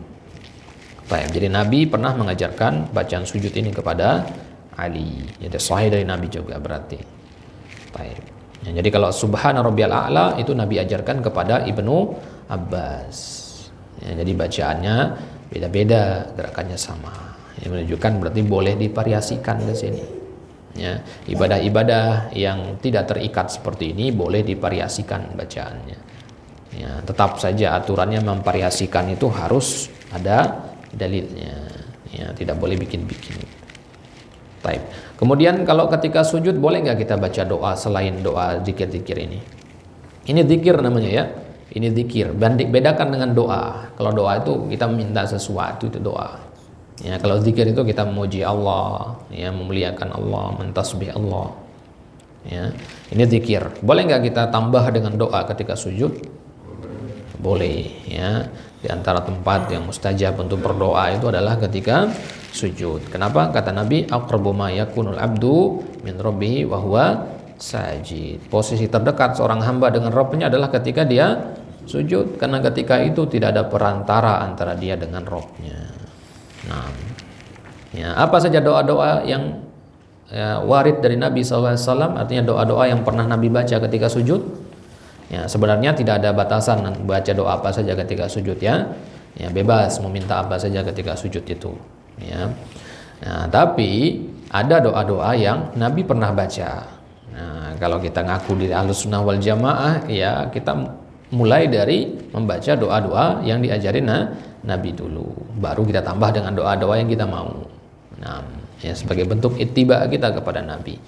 Ya, yang pertama doa yang pernah Nabi baca adalah Allahumma ghfir li dzambi kullah diqqahu wa jillah wa awwalahu wa akhirah wa alaniyatahu wa sirrah. Ya, Allahumma ghfir li dzambi kullah diqqahu wa jillah wa awwalahu wa akhirah wa alaniyatahu wa sirrah. Ini isinya adalah minta ampun. Ya Allah, ampuni dosaku seluruhnya, ya, kecil maupun banyak, ya, sedikit ataupun banyaknya, yang pertama ataupun yang terakhir saya lakukan, belum saya lakukan atau sudah saya lakukan, yang terang-terangan ataupun yang sembunyi, ya. Semuanya ampuni ya Allah. Nah, ini doa ini bisa kita baca ketika sujud, kita ulang-ulang terus. Ya. Berapa kali kita ulang? Iya, tergantung berapa lama misalkan imam sujudnya, gitu ya. Nah, kemudian doa yang kedua yang Nabi pernah baca ketika sujud adalah Allahumma ghfirli ma asrartu wa ma alantu. Ya, intinya masih sama, yaitu minta ampun. Ya, minta ampun dari dosa-dosa yang tampak maupun yang tidak tampak, yang tersembunyi atau yang terang-terangan. Baik. Dan doa yang ketiga yang Nabi pernah baca, Allahumma a'udzu biridhaka min sakhatik wa bi mu'afatika min 'uqubatik wa a'udzu bika mink la uhsi sana'an 'alaik anta kama asnaita 'ala nafsik. Ya, anta kama asnaita 'ala nafsik. Kalau ini agak beda sedikit dia. Kalau ini isinya minta perlindungan, ya, minta perlindungan dari murkanya Allah, dari azabnya Allah. Nah, diakhiri dengan pujian. Baik, ini diantara doa-doa yang Nabi pernah baca ketika sujud. Nah, setelah sujud kita duduk di antara dua sujud. Ya, duduk di antara dua sujud itu, ya, bahasa Arabnya adalah al-julus bainas sajdatain. Duduk di antara dua sujud. Ya, banyak versi doa di sini, ya, dzikir di antara dua sujud ini. Ya, kita ambil salah satunya. Ya, riwayat dari Ruwaifi', Rabbighfirli warhamni. Rabbi artinya wahai Rabbku. Ighfir, ampunilah. Li, aku. Rabbighfirli artinya wahai Rabbku, ampunilah aku. Kalau kita mungkin kesulitan untuk ngafalin doa-doa yang panjang-panjang, ya, sehingga bingung ketika sujud mau baca apa, hafalkan ini saja. Rabbighfirli, sudah. Apa itu Rabbighfirli? Ampuni aku. Rabbighfirli itu ulang terus. Ya. Kenapa? Karena doa Nabi yang panjang-panjang itu juga intinya adalah minta ampun, gitu. Ya, jadi kalau tidak mampu untuk menghafal yang panjang-panjang, ya baca yang versi ringkasnya, Rabbighfirli atau Allahumma ghfirli. Nah, jadi hal yang pertama kita baca di antara dua sujud itu adalah minta ampun. Warhamni, dan rahmatilah aku, minta rahmat, minta kasih sayang Allah. Ya, ini udah dua hal yang kita minta dari Allah, ya. Yang pertama ampunan, yang kedua rahmat.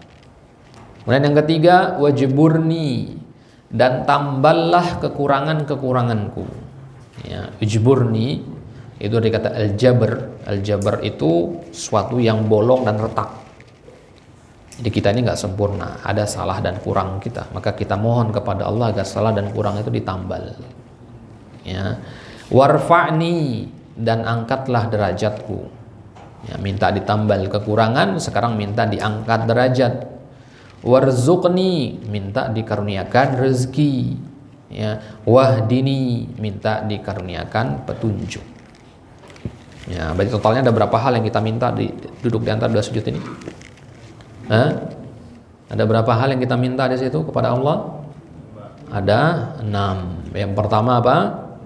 Ampunan. Yang kedua rahmat. Yang ketiga minta ditambal kekurangan. Yang keempat minta diangkat derajat. Yang kelima minta diberikan rezeki. Yang keenam, ya, minta diberikan petunjuk.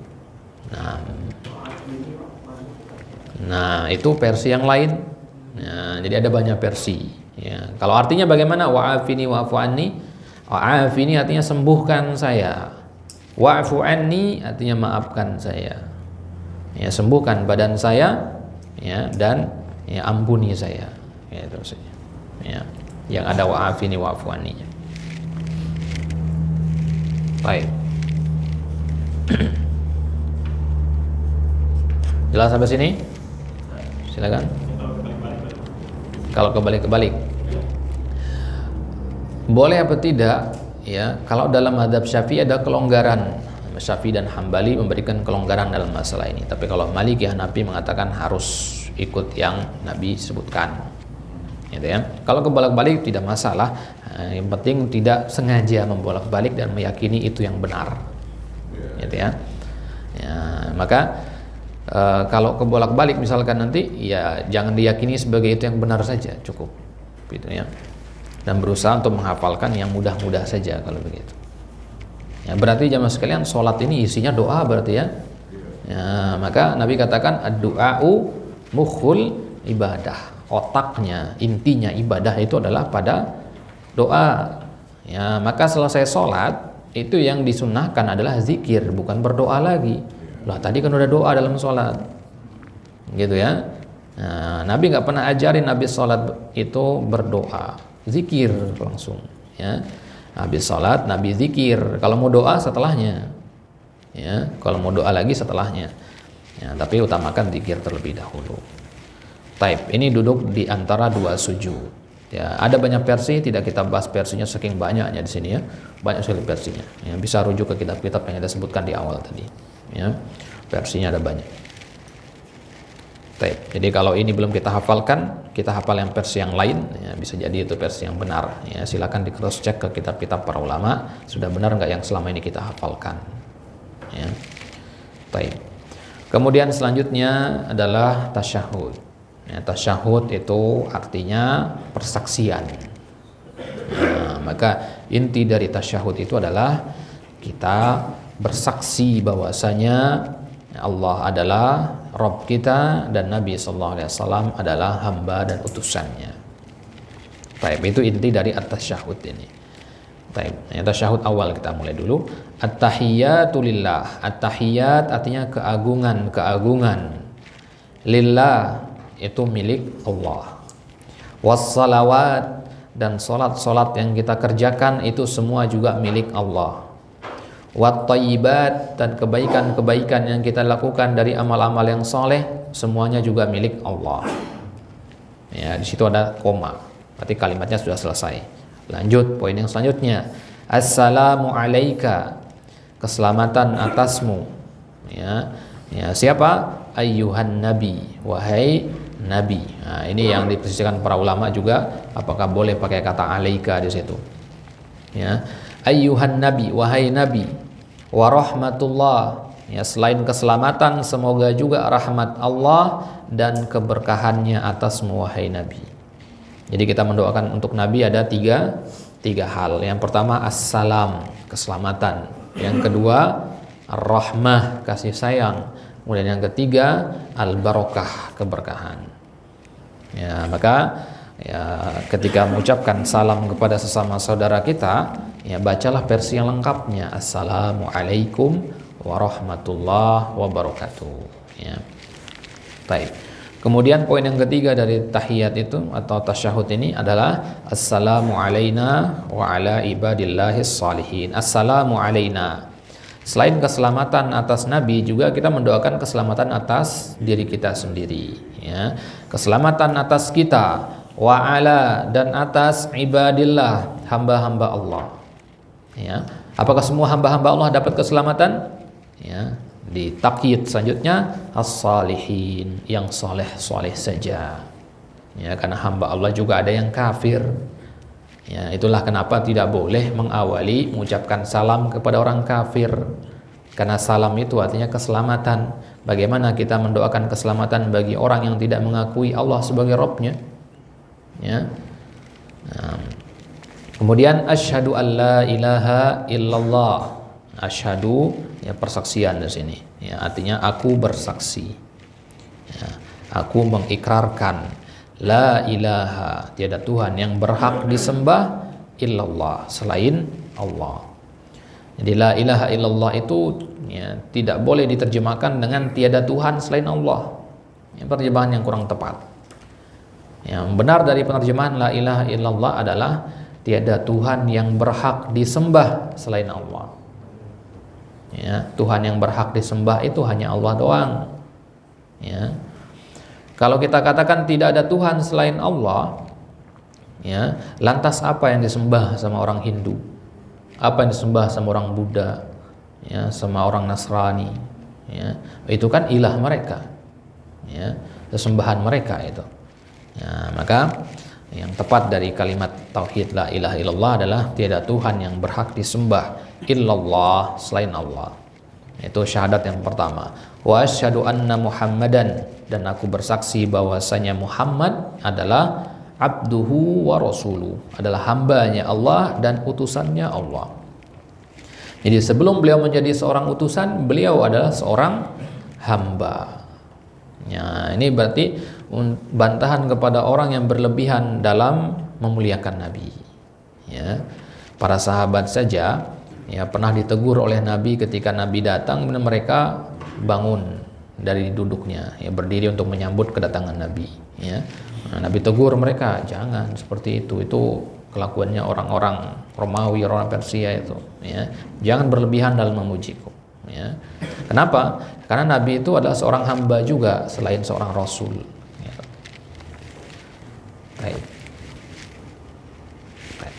Nah, itu akhir dari bacaan tasyahud. Setelah tasyahud kita baca salawat atas Nabi sallallahu alaihi wasallam, yaitu salawat Ibrahimiyah itu ya.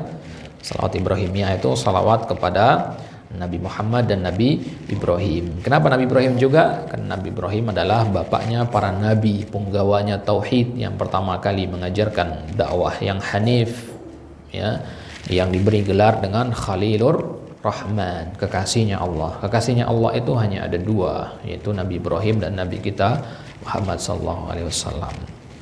Taib, apa makna dari salawat Ibrahimiyah? Ya, Allahumma salli, ya Allah berselawatlah ala Muhammad, atas Muhammad. Ya, selawat dari Allah itu artinya apa? Selawat itu tergantung siapa yang mengucapkannya. Kalau manusia dan para malaikat berselawat kepada Nabi, itu artinya mendoakan Nabi. Ya, dan mendoakan Nabi itu faedahnya, manfaatnya kembalinya ke yang mendoakan, bukan ke Nabi, karena Nabi sudah dijamin. Ya, yang butuh kepada selawat itu bukan Nabi, sebenarnya kita. Ya, karena selawat itu adalah bukti cinta kita kepada Nabi. Baik.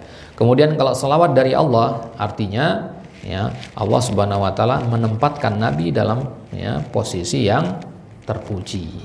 Ya, itulah penjabarannya dalam ya doa setelah azan itu. Allahumma rabb hadhihi da'watid tammah wassalatil qaimah ati Muhammadanil wasilata wal fadilah. Dari kata ini seterusnya sampai akhir itu adalah penafsiran dari kata salawat dari Allah.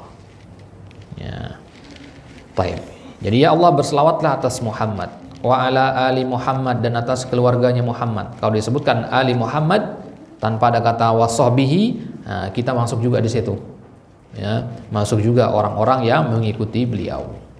Ya, selama tidak melakukan perbuatan yang bertentangan dengan sunnah beliau, maka kita masuk ke dalam selawat ini juga. Kama sallaita, sebagaimana engkau telah berselawat ala Ibrahim, atas Ibrahim, wa ala ali Ibrahim, dan atas keluarganya Ibrahim. Maksudnya para nabi seluruhnya. Ya, karena nabi-nabi itu semua adalah keturunannya Nabi Ibrahim. Taib. Innaka Hamidum Majid. Apa arti innaka Hamidum Majid? Innaka artinya sesungguhnya engkau Hamid, maha terpuji, Majid, maha agung. Ya, ini selawat, sampai sini selawatnya ya. Sekarang bukan selawat lagi namanya. Sekarang ya doa minta keberkahan. Ya, Allahumma barik ala Muhammad. Ya Allah berkahilah Muhammad wa ala ali Muhammad, dan keluarganya Muhammad. Ya, kalau tadi kan minta selawat ya, sekarang minta berkah ya untuk Nabi kita sallallahu alaihi wasallam dan keluarganya.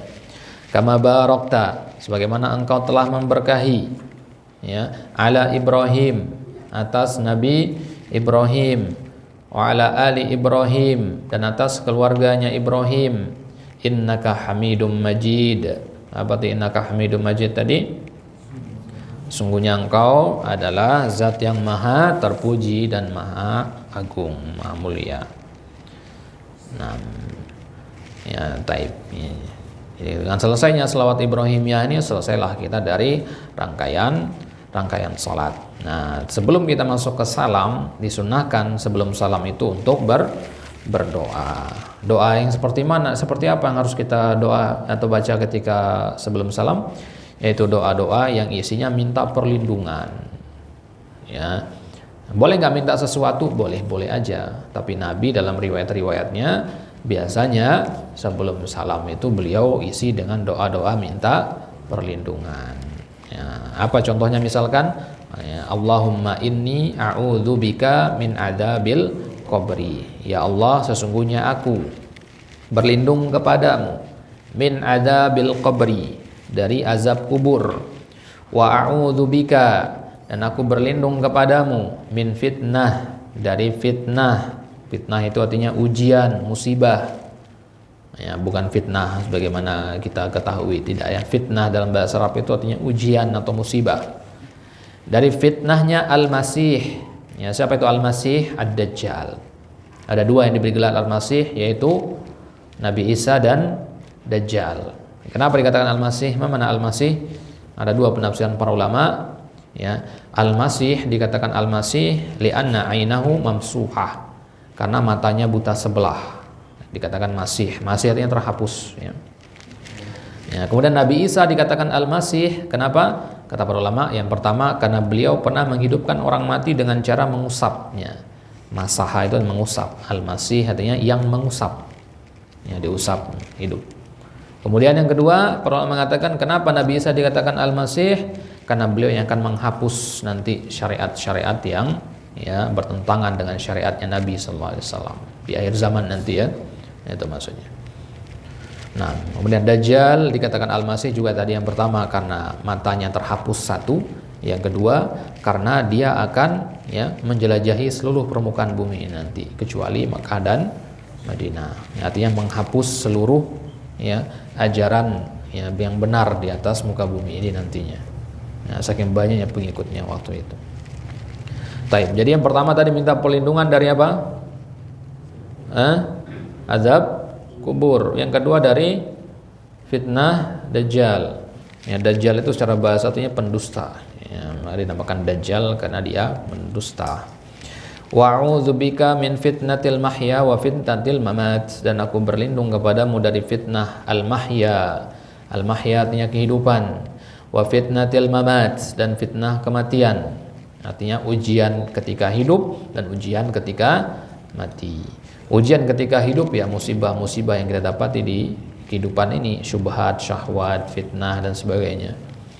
Ya, kalau fitnatul mamat, fitnah kematian itu mulai dari ya ujian di alam kubur nanti. Ya, semua rangkaian peristiwa itu namanya fitnatul mamat. Ya. Taib. Allahumma inni. Jadi berapa sudah kita minta perlindungan di situ? Yang pertama dari azab kubur, yang kedua dari Dajjal, yang ketiga dari fitnah kehidupan dan fitnah kematian. Kemudian Allahumma inni a'udzubika ya minal ma'sam wal maghram. Ya, dari kemaksiatan dan dari jeratan hutang. Ya, kita minta perlindungan kepada Allah dari dosa-dosa, dari kemaksiatan dan dari maghram. Maghram itu jeratan hutang, dari kata gorim. Nah, ya, ini adalah doa yang Nabi SAW ajarkan ya sebagai penutup atau sebelum kita salam. Nah, ya boleh nggak nambah dengan doa-doa yang lain atau bikin-bikin sendiri? Boleh-boleh aja, bebas. Ya, tapi yang lebih utama itu adalah kita menerapkan, membaca yang pernah Nabi ajarkan sebagai bentuk ittiba kita kepada Nabi. Ya, kalau kita benar-benar mencintai Nabi, maka kita baca terlebih dahulu doa-doa yang Nabi pernah ajarkan. Baik, kemudian kita tutup sholat kita dengan at-taslim. At-taslim itu ucapan salam, ya, yaitu ucapan assalamualaikum warahmatullah. Nabi pernah baca assalamualaikum warahmatullah ketika ke kanan, assalamualaikum warahmatullah ketika ke kiri. Nabi juga pernah baca assalamualaikum warahmatullah ke kanan saja, tidak ke kiri. Nabi juga pernah baca assalamualaikum ke kanan saja, tidak ke kiri. Nabi juga pernah baca assalamualaikum kanan dan kiri. Ya, jadi banyak versi di situ.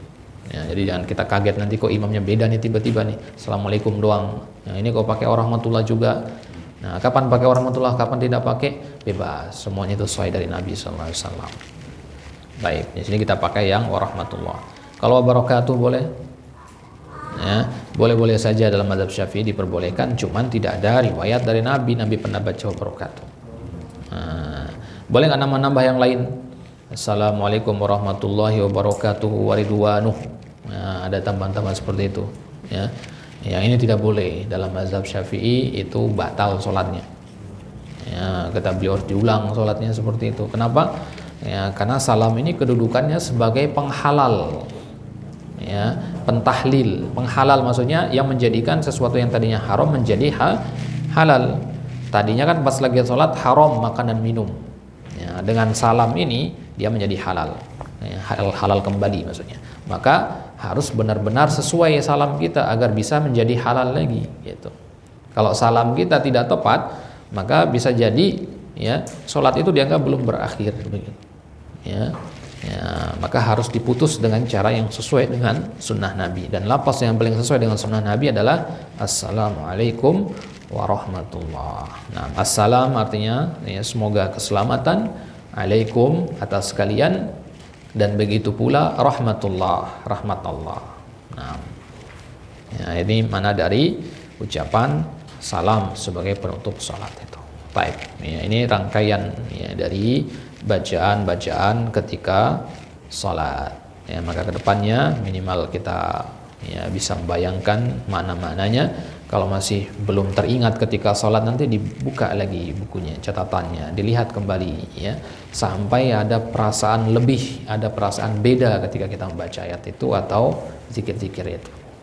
Kalau sekarang mungkin kita baca Sami Allahu liman hamidah biasa saja, sekarang setelah kita tahu artinya, harus ada sesuatu yang beda yang kita rasakan di situ ya. Perbedaan itu tentunya dalam artian yang positif ya, lebih khusyuk kita dalam salat. Baik, wallahu ta'ala alam. Ini yang bisa kita sampaikan sebelum kita tutup ya. Kita buka sesi tanya jawab dulu sebentar. Ada pertanyaan? Kita pulang ke rumah misalnya ya kan, Assalamualaikum kan? Terus kalau kita tahu rumah pasti kosong karena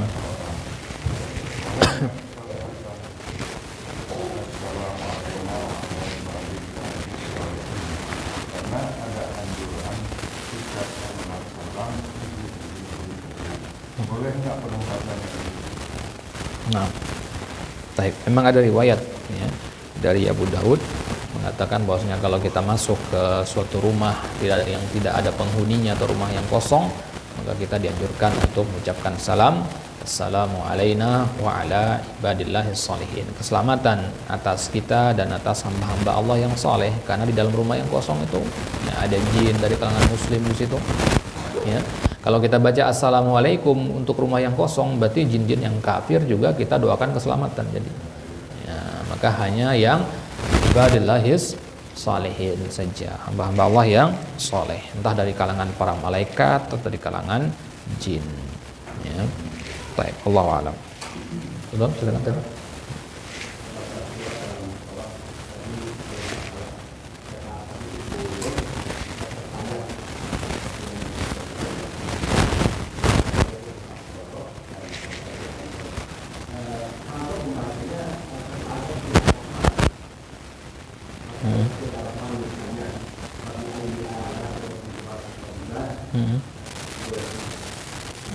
Baik.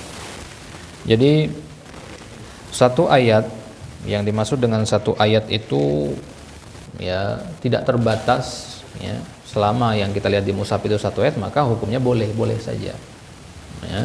Maka berarti kalau fabi ayyi ala'i rabbikuma tukadziban kita ulang-ulang, hukumnya boleh saja. Bahkan dalam beberapa riwayat itu Abu Bakar pernah sholat semalam suntuk itu cuma 2 ayat dibaca ya, semalam suntuk banget, dari ba'da isya sampai ya terbit fajar sampai menjelang subuh, beliau sholat cuma 2 ayat diulang-ulang, tapi tadabburnya yang mendalam gitu maksudnya. Maka kalau kita mau mengulang fabi ayyi ala'i rabbikuma tukadziban, baca tadabburnya, baca tafsirannya kitab-kitab para ulama agar lebih mendalam kita mengulang-ulang. Nah, jadi pengulangan itu bukan tanpa makna ya. Semakin kita ulang, semakin banyak faedah yang kita dapatkan di situ. Ya, kita resapi maknanya. Baik. Maka kalau sholat malam misalkan ya lebih kata para ulama itu lebih utama kita baca ayat-ayat yang pendek, ya, tapi maknanya kita resapi daripada baca banyak, ya, tapi kita tidak resapi maknanya. Ini dalam konteks sholat malam ya. Dan ini selain pada waktu-waktu utama seperti 10 malam terakhir. Kalau 10 malam terakhir beda lagi kasusnya. Baik. Wallahu ta'ala alam. Ya. Yang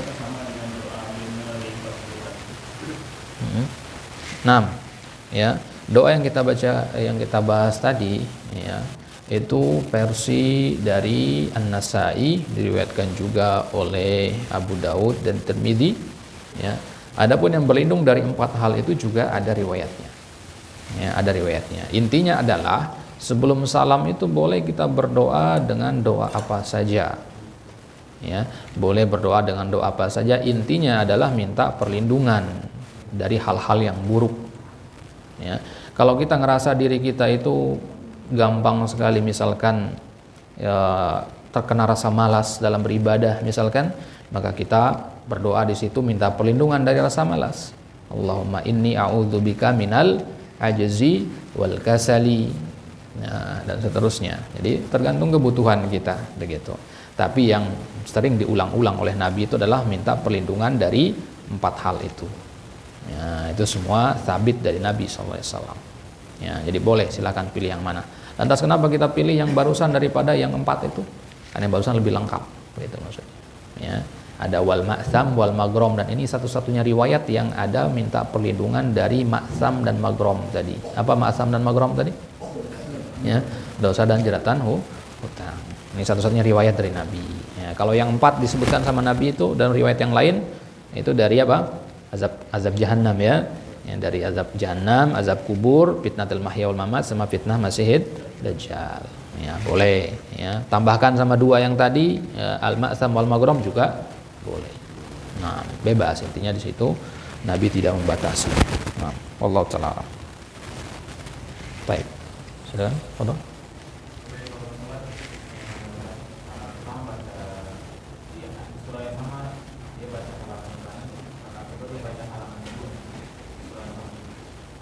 Tidak masalah, ya, tidak masalah. Ya. Jumhur berpendapat diperbolehkan seperti itu karena Nabi pun pernah melakukannya. Ya. Jadi bebas. Ya. Hanya saja itu lebih utama kalau satu surat itu sampai selesai, gitu ya. Satu surat itu sampai selesai. Misalkan surat Ad-Duha, ya, Ad-Duha, ya. Jadi dari surat Al-Hujurat sampai surat Al-Ikhlas sampai surat An-Nas, ya, itu sebutnya Al-Mufassal, ya. Al-Mufassal itu yang ayatnya pendek-pendek. Nah, surat-surat seperti itu disunnahkan untuk dibaca sampai habis, terutama dari Ad-Duha ke bawah. Di Al-Mufassal itu dibagi 3 nanti, dari Al-Hujurat sampai Qaf, dari Qaf sampai Ad-Duha, Ad-Duha sampai An-Nas. Nah, dari Ad-Duha sampai An-Nas ini, ya, keras penekanannya untuk dibaca sampai habis. Ya kan? Ini namanya Qisarul Mufassal, ya. Dari Ad-Duha ke bawah. Jadi kalau kita baca Ad-Duha misalkan, ya jangan ayat terakhir ditinggalin, dipotong untuk rakaat kedua, ya. Kalau dia katakan boleh, ya boleh. Batal nggak sholatnya? Enggak, cuman kurang pas aja gitu. Karena Nabi nggak pernah contohkan yang begitu gitu, ya. Nah, maka yang paling afdal ketika baca surat itu adalah, ya, dibaca sampai habis. Kenapa? Karena satu surat itu mengandung tema yang saling berkesinambungan gitu. Ya, jadi agar temanya itu bagus, ya, apalagi kalau bentuknya kisah kan, kisah itu kan ada timelinenya kan, ada lajur waktunya kan, setelah kejadian ini ada kejadian ini, ya, kalau kita bacanya kebalik dan kebalik ke kisahnya nanti, ya, paham maksudnya?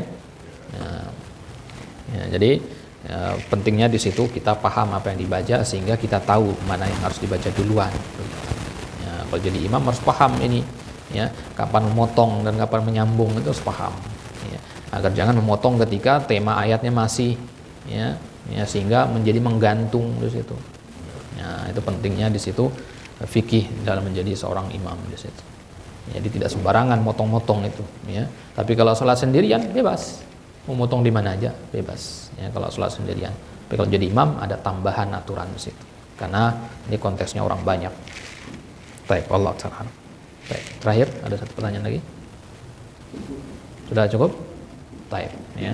Allah Ta'ala alam, ini yang bisa kita sampaikan. Ya, nastaghfirullah ta'ala ala kulli dzambin wa khatiyah. Kita mohon ampun kepada Allah Subhanahu wa taala atas segala ketergelinciran dan kesalahan dalam penyampaian. Wa naktafi bihadzal qadar wa sallallahu ala nabiyyina Muhammadin wa ala alihi washabihi wasallam wa akhiru da'wana alhamdulillahirabbil alamin. Kita tutup dengan doa kafaratul majlis. Subhanakallahumma wa bihamdika asyhadu an la ilaha illa anta astaghfiruka wa atubu ilaik. Assalamualaikum warahmatullahi wabarakatuh. Kita ingatkan untuk jamaah sekalian, kertas yang dibagikan tadi, ya, mohon diletakkan di tempat-tempat yang, ya, selayaknya, ya, karena di situ